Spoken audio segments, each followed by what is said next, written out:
अरे जल्दी से खाना लाओ भाई। हाँ आप बैठिए, हम अभी लगाते हैं।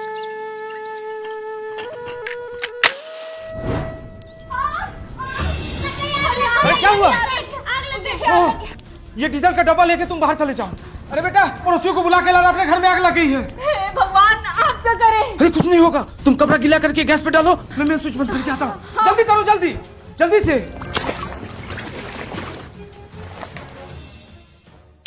खाना पकाने के बाद गैस चूल्हे का नॉब और गैस का रेगुलेटर बंद कर दें। अति ज्वलनशील पदार्थ जैसे डीजल, केरोसिन तेल या पेट्रोल को रसोई से दूर रखें। आग लगने पर गीले कपड़े या कंबल से ढककर गैस की आग बुझाने की कोशिश करें। आग लग जाने की स्थिति में 112 नंबर पर फोन करके सूचना दें। बिहार राज्य आपदा प्रबंधन प्राधिकरण द्वारा जनहित में जारी।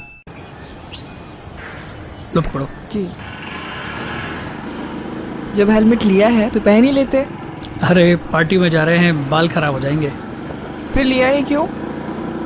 आगे पेट्रोल डलाना है इसलिए। हेलमेट देना। ये लीजिए। भाई 200 का डाल दे। लो पकड़ो। लेकिन हेलमेट तो सेफ्टी के लिए होता है। सेफ्टी का इतना ख्याल है तो तुम ही पहन लो ना। ठीक है, मैं ही पहन लेती हूँ।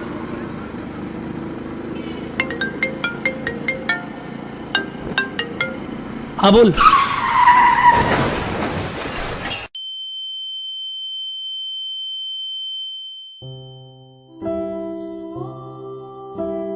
दिखावे से पेट्रोल तो मिल सकता है, जिंदगी नहीं। अपनी सेफ्टी के लिए यूज हेलमेट। बड़ा भयानक भूकंप था भाई, एक तरफ का छत भदभदा के गिर गई। अरे मेन स्विच तो हम ऑफ कर दिए थे, गैस सिलेंडर का रेगुलेटर बंद की हो कि नहीं? बंद कर दिए जी। सीढ़ी से उतर के आने में हमारा दम फूल गया जी। सीढ़ी से आई हो तो जान बच गई है, वरना लिफ्ट से आती तो उसी में फंस जाती।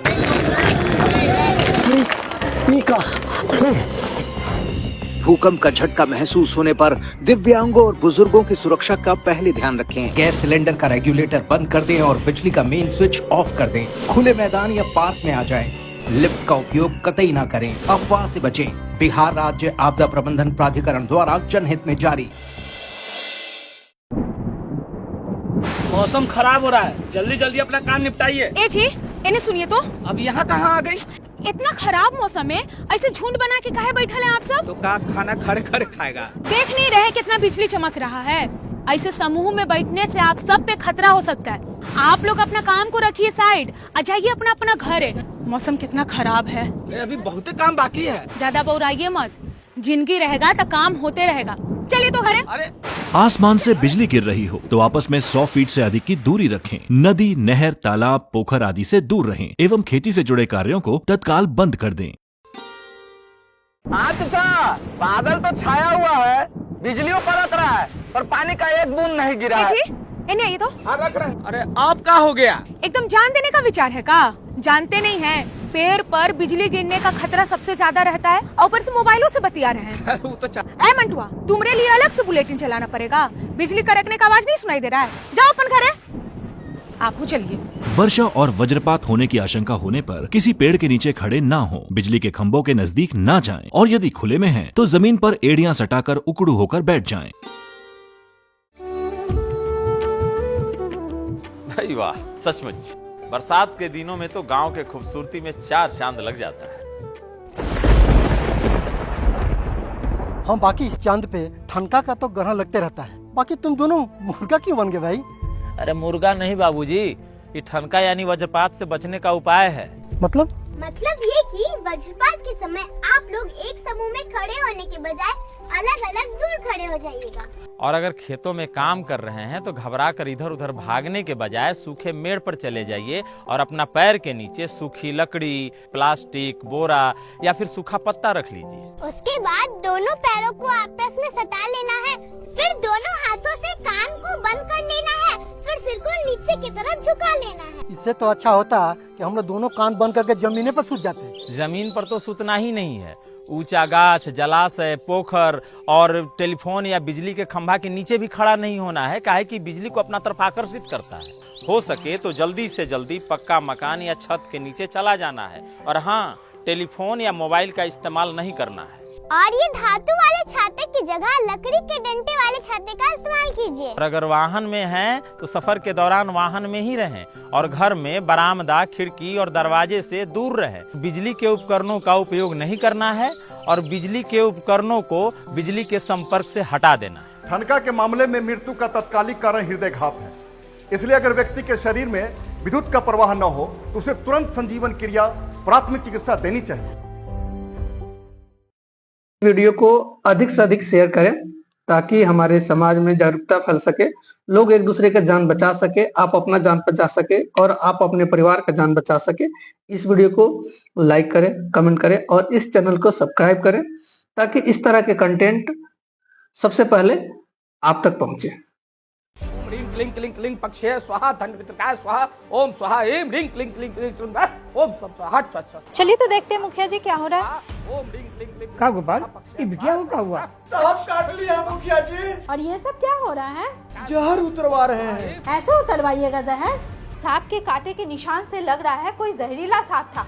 अरे ये लोग तो झाड़ फूक करके बच्ची की जान ले लेंगे। कि तू का झाड़ फूक नौटंकी करवा? भाग यहाँ से।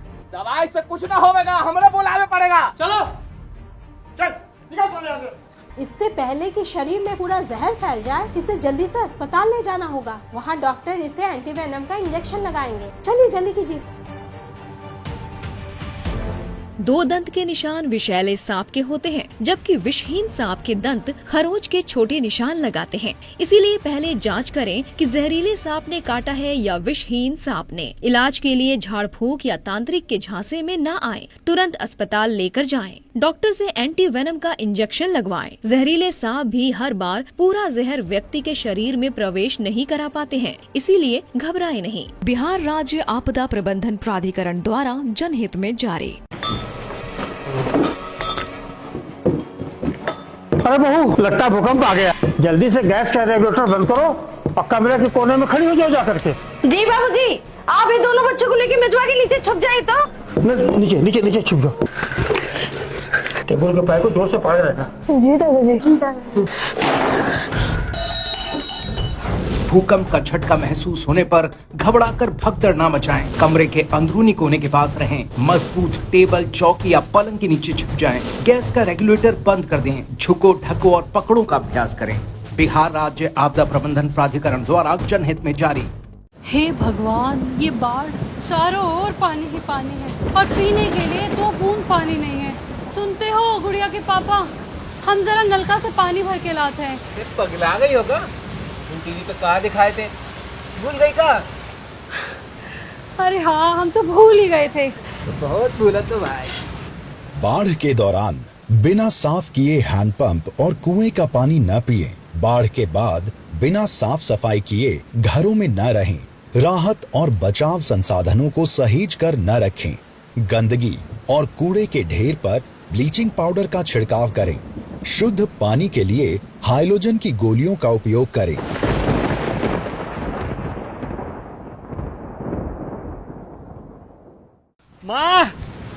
सभी गाँव वालों को सूचित किया जाता है, जल्द ही बाढ़ आने की संभावना है। आप भगवान, क्या कर रहे हो? जाते जाते 4 दिन तो सुख चैन से देख लेते हैं। माँ, घबराती कहाँ है? बाढ़ से बचाव का पूरा इंतजाम कर लिया है। घर के आसपास के सभी नालों का साफ सफाई कर दिया है मैंने। मौसी बड़े पापा को फोन करके कह दिया है, सब इंतजाम कर ले। पूरा गांव बाढ़ की सुरक्षा के इंतजाम में लग गया है।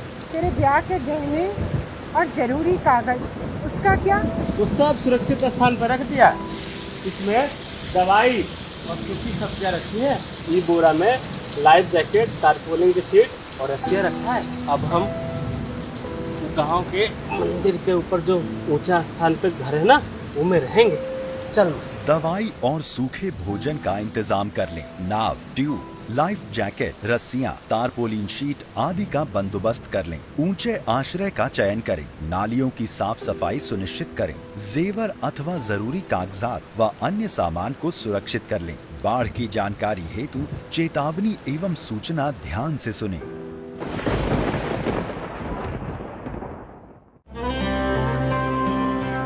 प्रणाम काका, बोहनी के टाइम पर नाव में का डेंटिंग पेंटिंग करवा रहे हैं जी? इस सफेद पट्टी को कहते हैं भार आरेख।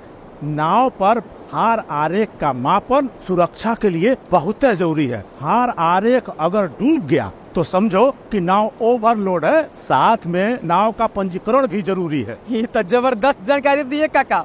लेकिन नाव पे भार आरेख का मापन नौका सर्वेक्षक के निगरानी में ही करें। भार आरेख डूबा हो तो नाव का परिचालन ना करें। नाव पर निबंधन संख्या अवश्य अंकित करें। नाव में यात्रियों की कुल क्षमता जरूर लिखें। खराब मौसम में नाव का परिचालन ना करें। बिहार राज्य आपदा प्रबंधन प्राधिकरण द्वारा जनहित में जारी। मैं यमराज लोगों के प्राण हरता हूँ, लेकिन आप लोगों ने अपनी जान दे दे के यमलोक की हालत खराब कर रखी है। एक तो रूटीन मरने वालों को संभाला नहीं जाता है और ऊपर से आप लोग आ टपकते हैं जिनकी आयु अभी बाकी है। तो आपने हमें मारा क्यों? हमें क्यों मारा? आपको हमने नहीं मारा, आप लोग अपनी गलती की वजह से मरे हैं। इसीलिए हमने यमराज जान दान योजना शुरू की है, जिसके मुताबिक आप जैसे लोगों की बाकी बची उम्र किसी जरूरतमंद को दी जाए। माना कि मैंने गलती की है, बस सीट बेल्ट ही तो नहीं बांधा था। मोबाइल फोन, स्पीड, सिर्फ मैंने हेलमेट ही तो नहीं पहना था। इसकी इतनी बड़ी सजा मत दीजिए। मुझे माफ कर दो तो मैं जाऊं वापस। गड्डी ओवरलोड थी बेटा, और शराब भी पी थी, कैसे छोड़ दूं?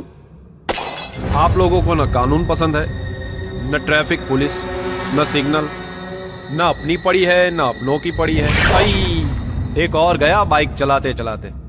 ये प्यारी सी बच्ची, बेटा तुम्हारी आयु तो खत्म हो चुकी है, लेकिन हमारी योजना के मुताबिक मैं इन सब की आयु में से जीवन के 70 साल तुम्हें देता हूँ, क्योंकि तुम्हारी कोई गलती नहीं है।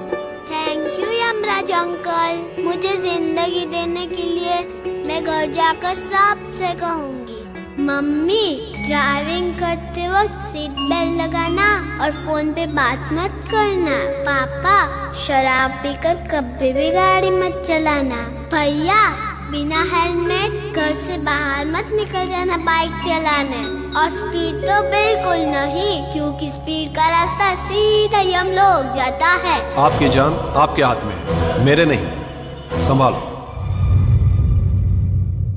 आज फिर ऑफिस आते वक्त मैंने एक सड़क दुर्घटना देखी। पता नहीं आखिर कैसे रुकेंगी ये दुर्घटनाएं। थोड़ी सावधानी, सजगता और आवश्यक नियमों का पालन कर हम सड़क दुर्घटनाओं को काफी हद तक रोक सकते हैं। जैसे सड़क पार करते समय पहले दाएं, फिर बाएं और फिर सामने देखकर सड़क पार करना है। दोपहिया वाहन चालक और उसके पीछे बैठने वाली सवारी हमेशा हेलमेट पहने। सड़क पार करते समय मोबाइल पर बात नहीं करनी चाहिए। दोपहिया वाहन हमेशा सड़क की बाईं ओर और निर्धारित गति सीमा में चलानी है। कार या अन्य 4 पहिया वाहन सीट बेल्ट पहन कर चलाना है। गाड़ी का दरवाजा खोलते समय पीछे से आने वाले की सुरक्षा का ध्यान रखना है। ज्यादातर दुर्घटनाएं तीखे मोड़ पर होते हैं, इसलिए ऐसी जगहों पर गाड़ी धीमी चलानी है। सबसे जरूरी बात, नशे का सेवन करके गाड़ी कभी नहीं चलानी है। किसी सड़क दुर्घटना में घायल व्यक्ति को तुरंत प्राथमिक उपचार देना है और उसे जल्द से जल्द नजदीकी चिकित्सालय पहुंचाना है। मैंने तो इन बातों की गांठ बांध ली है। बिहार राज्य आपदा प्रबंधन प्राधिकरण एवं सूचना व जनसंपर्क विभाग बिहार सरकार द्वारा जनहित में जारी।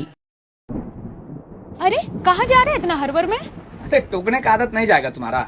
बाबूजी जरा खेतों पे जा रहे हैं, मेरे बात ठीक करना है। बाबूजी उधर रेडियो पर हम लोग कहा सुने थे कि जब मौसम खराब हो तो बाहर ऐसे खुले में नहीं जाना चाहिए। अब देख रहे हैं कितना घनघोर बादल घेरे हुए हैं। ठीक है तो बोल रही है, मौसम ठीक हो जाएगा तो चल जाना। वर्षा और वज्रपात होने की आशंका होने पर घर से बाहर ना निकलें। यदि खुले में हो तो शीघ्र सुरक्षित मकान में शरण लें। बिजली के उपकरणों का प्रयोग ना करें और संचार माध्यमों से मौसम की जानकारी प्राप्त करते रहें। चाची चाची चीनों के सांप काट लिया है। हे भगवान, कहाँ हो गया? कहाँ काट लिया? ए दीदी, ये तो 2 दांत का निशान है, जरूर कोई बिसला सांप काट लिया है। हे भगवान, ये कहाँ हो गया? चल चल हॉस्पिटल लेके चलते हैं। ए छोटी, इसको गोदी काहे ली हो? नीचे उतार दो ना, मुन्ना चल लेगा। अरे दीदी, चले से शरीर में जहर फैलने का खतरा बढ़ जाता है। घबराहट में दिल का धड़कन तेज हो जाता है, खून का दौरा बढ़ जाता है, जिससे शरीर में विष जल्दी फैलता है। चल चल हॉस्पिटल चलते हैं। जहरीले सांप के काटने का 2 दंत तक का निशान देखकर घबराएं नहीं। घायल व्यक्ति को चलने से रोके, उसे तुरंत अस्पताल ले जाएं। सर्पदंश से घायल अंग को हृदय के लेवल से नीचे रखें। जहरीले सांप भी हर बार पूरा जहर व्यक्ति के शरीर में प्रवेश नहीं करा पाते हैं, इसीलिए घबराएं नहीं। सर्पदंश से घायल व्यक्ति को सांत्वना दें। घबराहट से रक्त संचारण तेज हो जाता है और जहर शरीर में जल्द फैल सकता है। बिहार राज्य आपदा प्रबंधन प्राधिकरण द्वारा जनहित में जारी।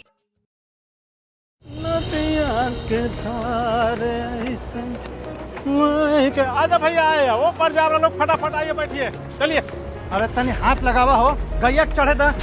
अरे इसको कहाँ लेके जा रहे हैं? देख रहे हैं ना कि आदमी लोग बैठा हुआ है, इस पर जानवर नहीं चढ़ेगा। अरे चढ़ेगा तो कोनो नाव खिया जाएगा। इतना कह रहे हैं, बैठाना लीजिए। देखिए, दया हमको भी आता है, पर यात्रियों के साथ जानवर ढोना गैर कानूनी तो है ही, साथ ही साथ जान माल का भी खतरा है। कहीं भड़क गया तो नाव पलट जाएगा। ये बात तो हम सोच भी नहीं किए थे।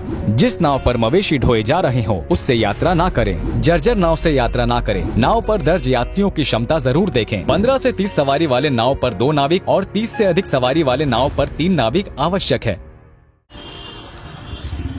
आज बच्चा लोग को मेला दिखाने जा रहे हो का मंगनी भाई? हाँ भाई, सोचे पहले रावण वध दिखाते हुए देवी दर्शन करा देंगे, साथ ही साथ खिलौना भी बेच लेंगे। सोचे तो ठीक हो, लेकिन भीड़ भाड़ में एक जगह रुकना नहीं, चलते रहना। कोई अफवाह पे ध्यान मत देना, न भगदड़ होने से घबराना। मेला के बाहर मिलने का एगो जगह निश्चित कर लेना। कागज पर पता और फोन नंबर लिखकर दोनों बच्चा के गला में लॉकेट जैसा लटका दो। अगर बिछड़ गया या भुला गया तो पता के सहारे बच्चा घर पहुंच जाएगा। पूजा पंडालों व मेलों में चलते फिरते रहें, एक स्थान पर भीड़ न लगाएं। छोटे बच्चों व दिव्यांग के जेब में या गले में लॉकेट की तरह घर का पता और फोन नंबर लिखकर अवश्य रखें। भगदड़ के समय संयम पूर्ण व्यवहार करें, घबराएं नहीं। किसी प्रकार की अफवाह न फैलाएं और न ही उन पर ध्यान दें। बिहार राज्य आपदा प्रबंधन प्राधिकरण द्वारा जनहित में जारी। अरे क्या हुआ भाई? कंपाउंडर साहब, सांप काट लिया, जल्दी को चीरा लगा दीजिए, सब जहर निकल जाएगा। कांटे का निशान देखकर तो लगता है कि सांप कोनो विषैला नहीं था। और जानते हो, ज्यादातर लोग विषैला सांप के काटने से नहीं बल्कि डर और घबराहट से मर जाते हैं। कभी भी अपने मन से चीरा लगाकर या फिर चूस कर उसका विष निकालना बहुत ही नुकसानदेह हो सकता है, समझे कि नहीं? अब चलो मेरे साथ अस्पताल। 2 दंत के निशान विषैले सांप के होते हैं, जबकि विषहीन सांप के दंत खरोच के छोटे निशान लगाते हैं। इसीलिए पहले जांच करें कि जहरीले सांप ने काटा है या विषहीन सांप ने। सांप के काटे गए स्थान पर चीरा लगाने या मुंह से चूसकर जहर निकालने का प्रयास न करें। सभी सांप जहरीले नहीं होते, चिंता न करें। सांप के कटे घायल व्यक्ति को उपचार के लिए तुरंत अस्पताल ले जाएं। बिहार राज्य आपदा प्रबंधन प्राधिकरण द्वारा जनहित में जारी।